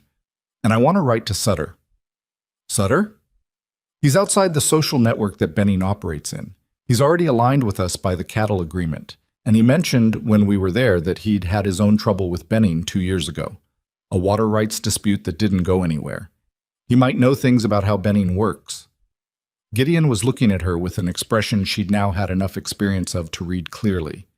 It was the expression he got when she'd said something that had gone further down the road than his own thinking, and he was catching up. "Write to Sutter," he said. "I will. But Gideon—" She stopped. "What?" "There's something else. Darby said Benning wants the ranch in default on the Calder agreement before spring. That means Benning knows the terms of our arrangement with Calder. That's not information that's available to the public. Calder or someone in his organization has been talking to Benning." The quiet that followed was a different kind of quiet. "Calder," Gideon said slowly, "or someone who works for him. I don't know how deep it goes, but the default timeline was too specific for Benning to have arrived at it from outside. He knows exactly which agreement to target and when its terms become vulnerable." She watched Gideon absorb that. It was a harder blow than the feed barn, in a way, because it meant a business relationship he'd trusted was not what he'd thought it was. She didn't soften it because softening true things only delayed the work of dealing with them. "I'll reach out to Calder directly," he said, carefully. "Yes," she said, "carefully. Ot." The next 10 days were a particular kind of quiet that had activity underneath it. On the surface, the ranch operating through mid-November with the tightened budget and the secured feed stores and the remaining herd healthy enough given the conditions. Maeve in the kitchen, apparently absorbed in provisions management and the organizational challenges of a working ranch in winter. Darby on the range doing his work, watchful in the way a man was watchful when he wasn't sure whether his watchfulness was noticed. Underneath, Clem quietly identifying which of the ranch hands had access to the feed barn on the nights in question, building a picture that supported what Maeve had heard without yet being formal enough to act on. Gideon's letter to Sutter, which came back with a response that was longer and more detailed than expected, containing, among other things, a description of a conversation Sutter's foreman had overheard at the Calloway Creek stockyards 3 weeks prior, in which Benning's name had been connected to a plan to acquire the southern pasture access from the Mercer Ranch by whatever means necessary. And Gideon's meeting with Calder. He rode to it alone, which she'd argued against and then let go of, because there were some decisions a man had to make on his own terms, and this was one of them. He came back the following evening and came straight to the kitchen, which was where he always came when something had resolved. Calder didn't know, he said. She looked up. He didn't know Benning was using the information. His business manager, a man named Foss, had been passing details of the Calder-Mercer agreement to Benning in exchange for a side payment. Calder found out when I asked him about it directly. He was... Gideon paused, searching for the word. Not pleased. What's he going to do about Foss? That's his business to manage. What matters to us is that Calder has agreed to provide a written account of what Foss disclosed and when. That puts Benning's knowledge of our agreement terms on record. She set down the knife she'd been holding. That's significant. Combined with what Sutter's foreman heard at the stockyards and what you heard in the shed, we have a picture that's more than circumstantial. He sat down. He looked tired. The tiredness of a man who'd ridden hard and had a difficult conversation and was at the end of his reserves for the day. The question is what we do with it. We take it to the Territorial Land Office, she said. He looked at her. Not the sheriff? The sheriff in Callaway Creek is related by marriage to two families that are aligned with Benning. I don't know that he's corrupt, but I know he's compromised. The Territorial Land Office has jurisdiction over property disputes, and they report to the territorial governor, not to local interests. She'd been thinking about this for 2 weeks. What Benning is doing, the sabotage, the interference with a business agreement through a third party, the clear intent to force a default so he can acquire the land. That's not just a neighbor's dispute. That's fraud. And the land office has people whose specific job is to investigate fraud. Gideon was quiet for a long moment. The wind outside, the stove, the familiar sounds of the kitchen at night. You know a lot about the Territorial Land Office, he said. I read whatever I could get my hands on when I realized what we were dealing with, she said. Sutter had some records I asked his writer to bring back with him. She paused. I also wrote a letter to the land office 3 weeks ago, asking about the process. Not with any names yet, just about the process. He looked at her. Something in his expression that she'd learned to read as the place where he was impressed and didn't know quite what to do with it. You wrote to them 3 weeks ago, he said. I wanted to know what the path was before I suggested we take it, she said. It seemed irresponsible to recommend something I hadn't verified. He was quiet again, and then he did something she hadn't expected. He laughed. Not a large laugh, not a performative one, just the short, honest sound of a man who'd been overtaken by something. What? She said.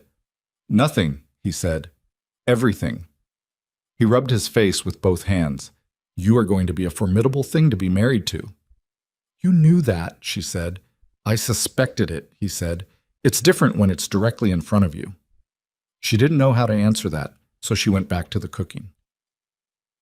Darby made his mistake on a Wednesday. She hadn't forced it. She'd simply created the conditions, been less visible, spent more time in the kitchen and less time moving through the property, let the appearance of domestic preoccupation settle around her like something natural. It wasn't hard. She'd spent 3 years being underestimated. She knew how to make it comfortable for people. He went to the secondary grain storage, a smaller outbuilding on the northwest corner of the property that held the reserve she and Clem had quietly moved there from the main barn. And he went at 2 a.m. on a Wednesday when the temperature had dropped sharply and the ranch was as still as it got. Clem had been sleeping in the tack room of the building next to it for 3 nights. Not obviously, not with any announcement. Just a man sleeping somewhere slightly different than usual, which happened sometimes in winter when the bunkhouse got overcrowded. He saw Darby approach. He saw the tool Darby was carrying, which was the kind of tool used to break a lock quietly.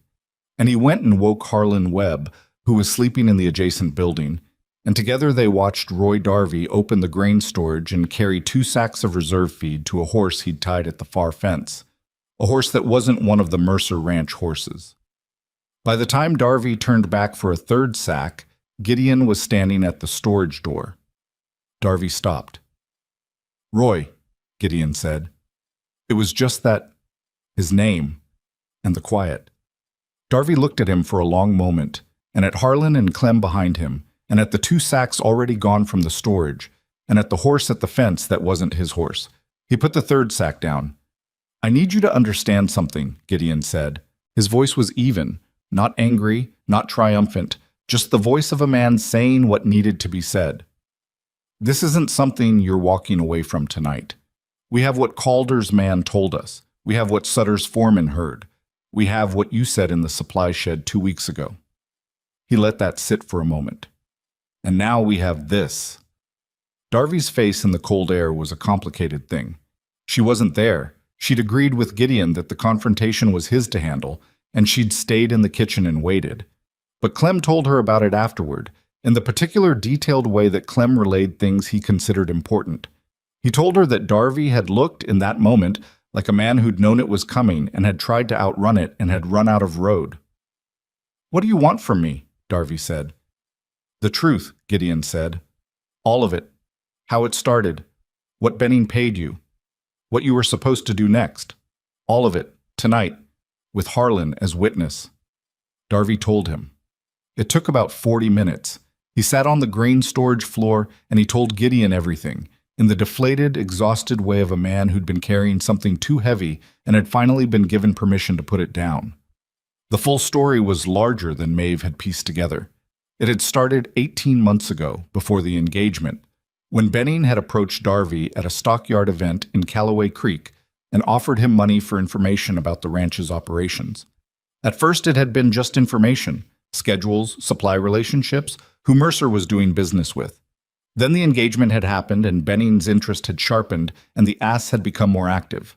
When Clem relayed all this to her, sitting at the kitchen table at 4 a.m. with coffee she'd made because neither of them was going to sleep, she didn't say anything for a while. 18 months, she finally said. "Before you were even part of the picture," Clem said. "Benning's been after that southern pasture land longer than anyone knew. The engagement just gave him a social justification that made it easier to recruit people." She thought about that. The sabotage hadn't been about her, not really.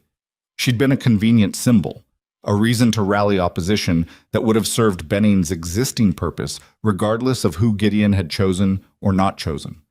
The injured pride of the Hargrove and Bellwether families had been a tool he'd picked up and used. She felt a cold, clarifying anger about that, not hot enough to drive bad decisions, but steady enough to keep her focused. "What happens to Darby?" she asked. "Gideon's decision," Clem said. "He's not pressing charges. Darby agreed to put everything he told him tonight in writing, signed. In exchange, he leaves the territory." She nodded. It was practical. A signed account from Darby, combined with the Calder information and the Sutter testimony, was more valuable than a legal proceeding that would take months and potentially give Benning time to maneuver. "And Benning?" she asked. "That," Clem said, "is going to the land office." Well, the submission to the Territorial Land Office went in before the end of November. Gideon assembled the documentation himself, with her help on the organization and the written summary. She was better with written argument than he was, and they both knew it, and he was past the point of being precious about whose strengths were whose. The submission was 8 pages. It named Benning specifically, included the signed account from Darby, the written statement from Calder about Foss's disclosures, and the account from Sutter's foreman. It laid out the timeline of interference, the financial impact of the feed barn incidents, and the explicit statement from the conversation in the supply shed about Benning's intent to force a default. It was, as land office submissions went, unusually well evidenced. The response came back in 3 weeks. A land office investigator named Price arrived in Callaway Creek in mid-December, asked a significant number of questions of a significant number of people, and departed with documentation that included not only the Mercer submission, but it emerged later, accounts from 2 other ranching families who'd had disputes with Benning over the previous 5 years and had never found a viable channel for them. She learned this from Sutter, who had his own network of information and who wrote regularly now, not just on business, but as something closer to correspondence, the kind of letters that happened between people who'd decided to be allies in an environment that rewarded having allies. Benning's response to the investigation was to say nothing publicly and to send, through his lawyer, a letter to Gideon offering to resolve all outstanding disputes through financial settlement. He put a number on it that was, objectively, substantial. Gideon showed her the letter. She read it carefully. "He's scared," she said. "He's calculating," Gideon said. "There's a difference." "The difference in this case is small." She handed it back. "Don't take the settlement," He looked at her. It's a significant amount. The money doesn't settle what he did to this ranch, she said, and taking a settlement lets him reframe the story. Right now, the story is that Aldred Benning attempted to destroy a neighboring operation through fraud and sabotage. If you take his money and sign his agreement, the story becomes a neighbor dispute that was resolved amicably.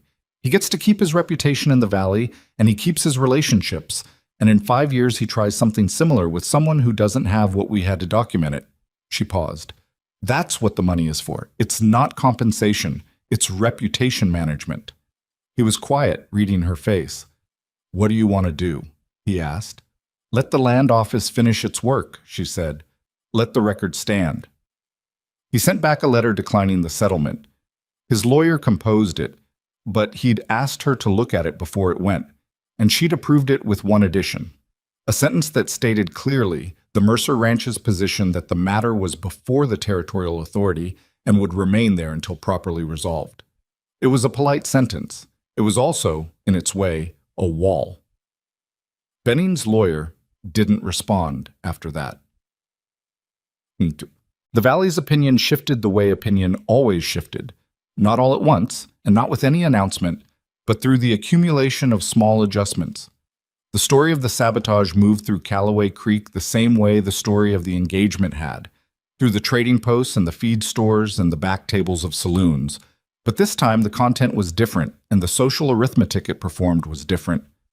What people understood, eventually, was that the Mercer Ranch had survived a hard early winter with its herd largely intact because of a cattle drive through the Harker route that most of the valley's ranching men would have said was not feasible. That the drive had been planned and navigated by the woman Gideon Mercer had chosen. That the sabotage of the ranch's feed supply had been orchestrated by a man whose name everyone knew and whose social standing they'd respected, and that the documentation proving it had been assembled with the kind of methodical care that was hard to argue with. That last part was what moved the room, she thought. Not the drama of the cattle drive, though the drama of it was something people talked about, the mountain traverse in October snow, the lead cow, and the woman who'd pushed against her on a ridge with a drop on one side. That was the story that circulated at dinner tables. But what shifted opinion in the more deliberate way, among the men and women who made practical decisions about who to do business with and who to trust, was the documentation. 8 pages, signed accounts, a timeline that held up under questioning. That was not luck. That was not a woman in the right place at the right moment. That was the work of a specific kind of mind applied over a long period of time. Harlan Webb came to her in mid-December. He knocked on the kitchen door, which he hadn't done since the smokehouse conversation in September, and he stood in the doorway with his hat in his hands in the same way Clem had stood there the morning the supper guests had arrived, which felt like a different year, and in some ways was. I owe you something, he said. She waited. I was wrong about this, he said. He said it looking at her directly, which she respected. Not about everything, but about you specifically. I came into this thinking that the problem was you, and the problem turned out to be someone who'd been here 4 years before you. And the reason we found out about it was you. He paused. That's not easy to say, but it's true. I know it's not easy, she said. Thank you for saying it. He nodded. Anything you need from the South Range operations, he said, you come directly to me. It wasn't an apology so much as a practical reordering, a man updating his understanding of the structure he was working within. She respected that too. I will, she said. He left. She turned back to the stove. Outside, the snow was coming down again, steady, quiet, the kind of snow that covered everything equally and made the valley look like it had never been anything but white. The ranch was warm. The feed reserve was holding. The herd was split and safe, half in Sutter's North pasture, half here. Both sides of the equation accounted for. It wasn't finished. The land office investigation was still running. Benning was still in the valley, quieter now, but present. Spring was months away and winter had more in it yet before it was done. But the ranch was standing. Maeve put another log on the fire and listened to the snow outside, and thought about all the things that were still left to do, which was most of them, and rolled up her sleeves. The land office investigator came back in February. Price was a spare, deliberate man who wore the same coat every time she saw him and who asked questions the way a carpenter measured wood, twice, carefully, before doing anything with the answer. He'd been back to Callaway Creek twice since December, each time talking to different people, each time returning east with more documentation than he'd arrived with. This third visit, he came to the ranch itself, which meant the investigation had reached the stage where the primary party needed to be formally interviewed. Gideon sat at the table in his office with Price across from him, and Maeve sat at the side. She was there because Gideon had asked her to be, and because Price had been told she was the one who'd assembled most of the documentary record and had said without inflection that her presence was appropriate. The interview lasted 2 hours. Price asked his questions in the same order he'd probably asked them of everyone else. The timeline of the first contamination, the circumstances of the cattle drive, the conversation in the supply shed, the Darby confession, the Calder information, the Sutter testimony. He wrote everything down in a small, neat hand, and he didn't editorialize and he didn't react to anything with more than a slight nod, which Maeve appreciated because it meant he was actually listening rather than performing the act of listening. At the end of it, he closed his notebook and looked at them both. "I want to be clear about what this process does and doesn't guarantee," he said. "We have sufficient grounds to bring a formal complaint against Benning before the territorial board. What the board decides is not within my authority to predict. What I can tell you is that the evidence you've assembled is more coherent and more complete than most of what we receive." "Will Benning face consequences?" Gideon asked. Price considered the question with the precision of a man who'd been asked it before and had learned to answer it accurately rather than reassuringly. "He'll face a formal inquiry. Whether that results in fines, restrictions on his land dealings, or something more significant depends on what the board determines. In my experience," he paused, "men who've operated the way Benning has for as long as he has tend to have built some structural protection. But the inquiry itself is a consequence. It's on record. It affects how he's perceived by the institutions that matter to his business." "That'll have to be enough," Maeve said. Both men looked at her. "It might not be everything," she said, "but a man like Benning has spent 20 years building a reputation in this valley. A formal territorial inquiry doesn't disappear. It follows him into every business conversation he has for the rest of his life." She looked at Price. "That's what we wanted, not his ruin. The record—" Price studied her for a moment. "That's an accurate assessment," he said. He left before noon. The yard was bright with winter light, the kind of cold, clear February day that felt like a promise the season wasn't fully prepared to keep yet. She stood on the porch and watched his horse go down the road and felt something she didn't have a precise name for. Not relief, not satisfaction. Both of those and something else underneath them, something quieter. Gideon stood beside her. Neither of them spoke for a while. "Is it enough for you?" he asked. Not challenging, genuinely asking. She thought about it. "Enough isn't the right standard," she said. "It's what there is. And what there is more than what we had in October, which is more than what we had in September." She looked at the mountains, where the snow line was still high, but the lower ridges had the first suggestion of something coming through the ground that wasn't white. "I'll take what there is." He nodded slowly. "So will I." The wedding happened in March. She hadn't wanted anything large, and Gideon hadn't pushed for anything she didn't want, which was one of the things she'd come to understand about him over the winter. That he had very clear opinions about certain things and almost none about others, and the wedding fell into the category of others. What she organized was simple: the main room of the ranch house, the people who worked and lived on the property, Sutter and his foreman who rode down from the North Valley for it. No families she didn't know, no social performance. Clem cried, which surprised her. He did it in the complete silence of a man who considered crying a private act and was embarrassed to be caught at it, standing in the back of the room with his hat pressed against his chest and his eyes red. She'd caught sight of him during the brief ceremony and had looked away quickly, because if she acknowledged it, she'd have trouble with her own composure, and she was not going to do that in front of everyone. Harlan shook Gideon's hand afterward with the formality of a man completing a contract, and then shook Maeve's, which was not a gesture she'd expected from him, and which she received without comment, understanding it for what it was. Rosario had made a cake, which Maeve had tried to help with and been firmly redirected away from, on the reasonable grounds that it was the one day when Maeve was not required to feed anyone and everyone intended to enforce that. The cake was dense and sweet and slightly uneven on one side, and it was the best thing she'd eaten in months because she hadn't made it herself. That evening, after everyone had eaten and the room had settled into the particular warmth of a gathering that had gone well without going long, she stood at the kitchen window, out of habit, the same window she'd looked out of for 3 years, and looked at the yard in the blue winter dusk. Gideon came to stand beside her, not touching, just beside her, the way they stood when they were thinking through something together. "Different," he said. "A little," she said. "Good different?" She considered it. "It's the same kitchen," she said. "Same yard, same mountains." She paused. "I'm a different thing in it. That takes some adjustment. How long do you think the adjustment takes?" "I have no idea," she said. "I've never done it before." "Neither have I," he said. That made her look at him. He said it plainly. No apology in it, no performance of vulnerability, just the simple fact of a man who was 40 years old and had never been married and was now standing in his kitchen on his wedding evening, aware that he was in new territory. "We'll figure it out," she said. "I expect we will," he said. "We've done harder things." She turned back to the window. Outside, Clem was crossing the yard toward the bunkhouse, and the 2 dogs were following him the way they always followed him at dusk.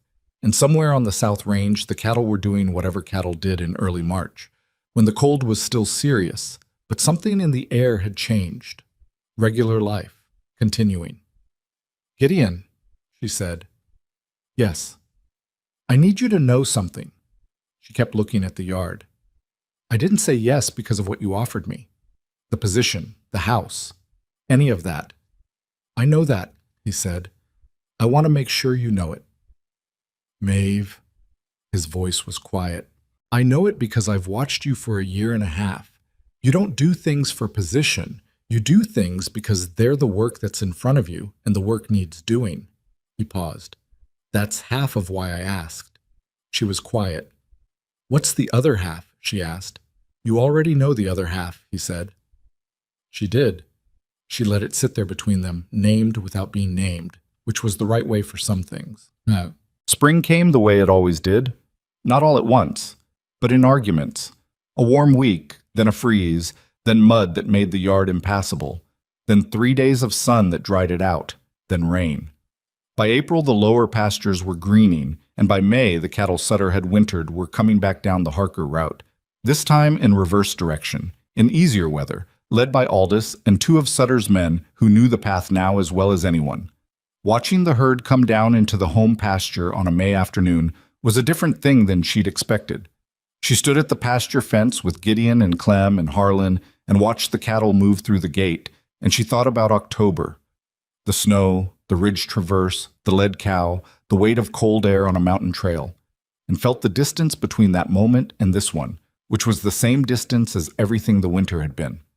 194 cattle out, 189 coming back, 5 lost to the winter, which was not good, but was survivable. The ones that had stayed on the Mercer Range had come through with fewer losses than expected, partly because of the feed management she and Harlan had worked out together over the winter months. A collaboration that had started awkward and had gradually become something closer to a working rhythm. "Better than I thought," Harlan said, watching the count. "Better than I hoped," Gideon said. "It's a start," Maeve said, which was what it was. Not a triumph, a foundation. You built on foundations. You didn't stand on them and call yourself finished. The Benning inquiry concluded in April. The Territorial Board issued a formal finding of fraudulent interference in business operations and levied a significant fine. Large enough to matter, not large enough to ruin him, which was about what Price had predicted. More practically, Benning's land acquisition activities were placed under a 2-year monitoring period, requiring board approval for any new agreements. That was the part that had real teeth. A man who'd built his expansion strategy on buying distressed operations couldn't buy distressed operations easily when every transaction was being reviewed by a board that now had his history on file. She heard about the outcome through Sutter's letter, which arrived before the official notice. Sutter's letters had a directness she appreciated. He said what he meant and didn't wrap it in social language. His letter said, "Benning's been quiet since the finding. The families that were aligned with him on the social side are doing the math on what that association is worth going forward. My sense is the math is not coming out in his favor. She read that letter at the kitchen table in the early morning, same time she'd always read correspondence, same time she'd always thought through what the day required. Then she wrote back, because Sutter's correspondence deserved the same directness he gave. She also wrote to Constance Bellwether, that one she'd been drafting in her head for weeks before she put it on paper. Constance was the woman who'd come to the kitchen doorway in September, who'd asked about the soup, who'd acknowledged real work when she saw it. She wasn't the reason for writing, and it wasn't an apology, because Maeve didn't owe Constance an apology. But she was a woman who'd been dealt an embarrassment she hadn't deserved, through a situation she hadn't fully controlled. And there was something that felt unresolved there that Maeve thought deserved a direct letter. She wrote that the situation had unfolded the way it had because of the choices of the people involved, including herself, and that she held no antagonism toward Constance or toward the other women who'd been at the ranch in September, and that she hoped Constance was doing well by whatever measure mattered to her. She didn't ask for a response. She sent it. Constance wrote back 6 weeks later. The letter was short and had the quality of something that had taken several drafts to get to its current form. It said that she appreciated the letter, that she harbored no lasting ill feeling, and that she thought Maeve had been right, that the situation had been no one's fault in particular and everyone's in aggregate, which was true of most human situations. At the end, she wrote, "I understand you drove cattle through the Harker route in October. My father says no one's done that in 30 years. I believe it." That letter Maeve kept. She didn't examine too closely why. Summer brought 3 families to the Mercer Ranch who hadn't been there before. The first was a family named Crane, a man, his wife, and 2 young children who'd been trying to make a go of a small spread in the Southern Valley and had hit the kind of compounding bad luck that small operations hit when margins were thin and one bad season led into another. They came not asking for charity, but for work, and possibly for some arrangement around the unused eastern pasture land that the Mercer Ranch held but didn't currently run cattle on. Gideon and Maeve talked about it the same evening the Cranes arrived, sitting at the kitchen table with the remains of supper between them in the easy domestic mess of people who'd stopped being careful around each other. "The eastern pasture hasn't been productive in 2 years," Gideon said. "With someone actually working it, it's worth more than it is sitting idle." "The Cranes have equipment," she said. "Not much, but some. And she knows what she's doing. I talked to her in the kitchen this afternoon. She's been running their household accounts and their feed management since they started. She's competent." "You talked to her in the kitchen." "That's where people tell you things," she said. "You know that by now." He almost smiled. "What arrangement are you thinking?" They worked it out together over the next hour.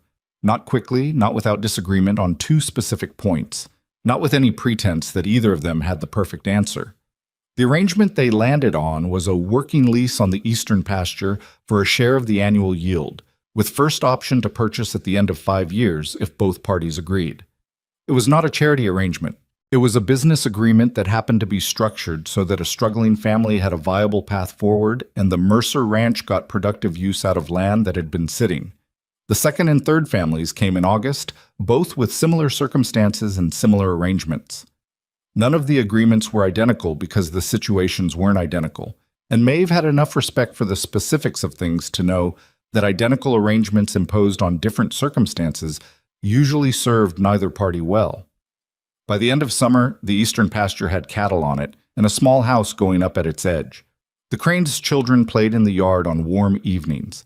Their mother, whose name was Ida, came to Maeve twice with questions about winter provisioning, questions that Maeve answered the same way she'd have wanted her own questions answered, directly and without condescension. That was not a thing she'd planned. It had just grown out of the situation, the way things grew when the ground was prepared for them and someone paid attention. It was Clem who said it out loud first, as Clem tended to say things that other people were thinking but hadn't arranged into words yet. He said it in October, a year almost to the day from the cattle drive, sitting at the kitchen table in the early morning in the same position he'd occupied for years. "You know," he said without preamble, "a year ago half the valley thought this place was going under. Thought Gideon had gone crazy and picked the wrong woman and was going to lose everything by spring. I know, she said. She was at the stove. Stove, same hour, the fire going since 4 the way it always had. Now we've got 3 family operations on the Eastland, the Sutter Agreement running into its 2nd year, Harlan acting like you invented ranching, and the cattle that went over the Harker route are some of the best conditioned animals in the valley after a winter on Sutter's range. He drank his coffee. Funny how that worked out. It's not funny, she said. It's what happens when you do the work. That's what I mean, he said. The work. You never stopped doing the work, even when people were saying what they were saying, even when the feed was stolen and the road was closed and the trail was a nightmare in October snow. You just kept doing the work. She was quiet for a moment. Outside, the October sky was the particular shade of blue that meant cold coming, real cold, the kind that reminded you last year had happened and would happen again. The mountains stood against it the same as they always had. Clem, she said, what would you have done in October if we hadn't moved the herd? He thought about it. He tried to ration through, but probably lost 1/3 of the animals by January, maybe more. And the ranch would have survived, he said.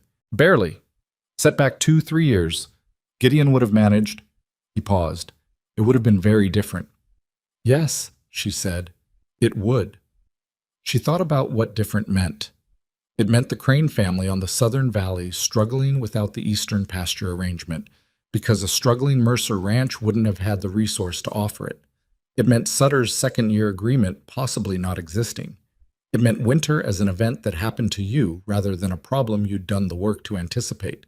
It meant, she supposed, a version of this ranch that had survived but not grown, not opened outward, not become the kind of operation that could absorb struggling families without feeling the weight. She didn't say any of that to Clem because he already knew it, and it would have sounded like she was claiming credit, which she wasn't. She'd done what was in front of her. That was the whole of it. Not heroism, not a quality that was exceptional, just the willingness to look at the actual problem and deal with the actual problem instead of the problem you wished you had. People were always waiting for something to be different than it was before they dealt with it. She'd never had the patience for that. Gideon found her that evening in the kitchen, which was where he always found her, which was a joke she'd never made out loud but which she suspected he understood. Price wrote, he said. She looked up. Final closeout letter from the land office. The betting file is complete. No further proceedings. He set the letter on the table. It's done. She read it. It said what he'd summarized. Formal conclusion, matter resolved, record retained in the territorial archives. Official and final. Good, she said. That's all? What else is there to say? She handed the letter back. It's done. We can stop thinking about it and think about something else. He looked at her for a moment. The long, considered look she'd come to understand as his version of a full sentence. You're a practical woman, he said. You knew that before you asked me anything. I did, he said. I was counting on it. She put the letter in the correspondence box where it belonged and went back to the stove. He sat at the table and picked up the provisions list she'd been working on, which was the October list. Winter planning, same as last year. The same calculations applied to a ranch that was now larger and more complex than the one she'd provisioned 12 months ago.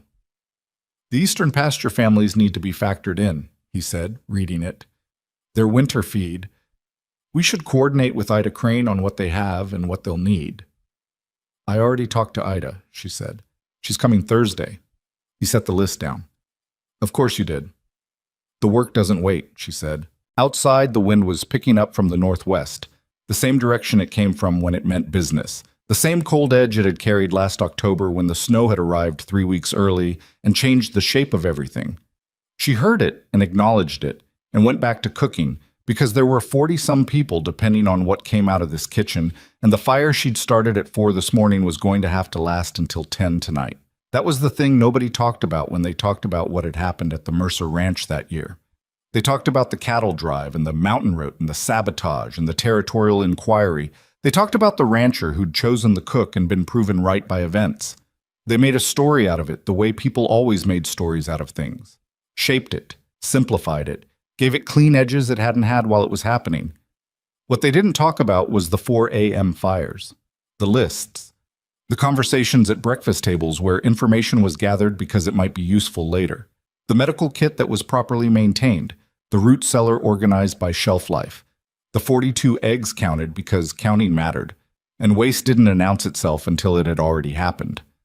That was the actual work, not the dramatic version, the daily version, the one that didn't make for interesting telling because it was just the ongoing discipline of paying attention and doing the next necessary thing and then the thing after that. Maeve Holloway. Maeve Mercer. Now, though she still reached for the old name sometimes out of habit, understood that most of what mattered in a life was not going to be the story anyone told about you. It was going to be the fires you started before anyone else was awake, and the people who were warm because of it, and the work that kept the whole thing standing when the weather came in hard from the northwest, and the trail was closed and someone had taken what you'd saved. You did the work. You kept doing it. That was the whole of it. The kitchen was warm. The ranch was standing. Winter was coming again. She was ready.